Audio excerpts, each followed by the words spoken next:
Hola, mi nombre es Caro y soy la creadora de Look Like Paper, mi emprendimiento de diseño y cursos de papelería creativa.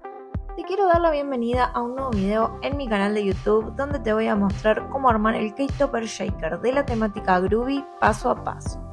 Recuerda que el diseño lo podrás encontrar en mi web www.looklikepaper.com y viene en todos los formatos SVG, DXF, PNG, PDF y Studio para que puedas trabajarlos con tu plotter de corte. En la descripción del video te dejo el enlace para descargar el diseño y un listado con todos los materiales utilizados en el video.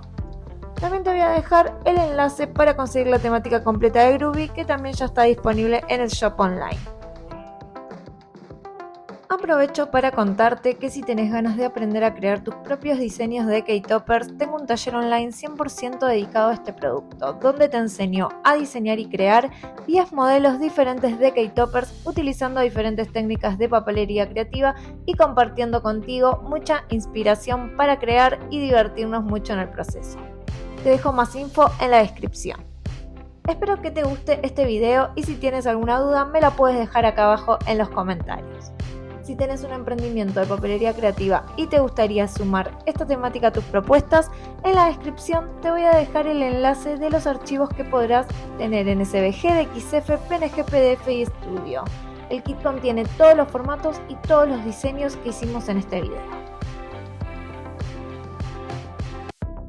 También en la descripción del video vas a encontrar los enlaces para poder seguirme en mis otras redes sociales como Instagram, Pinterest y TikTok, donde comparto otro tipo de contenido pero siempre relacionado con este mundo de crear con papel que tanto nos apasiona y también otras actividades creativas que hago en mi día a día.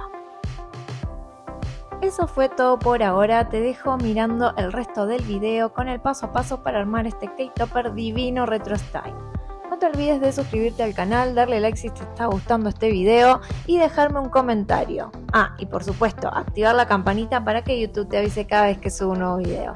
Gracias por estar del otro lado apoyando mi trabajo y mi contenido como siempre. Nos vemos en el próximo video. Chau chau.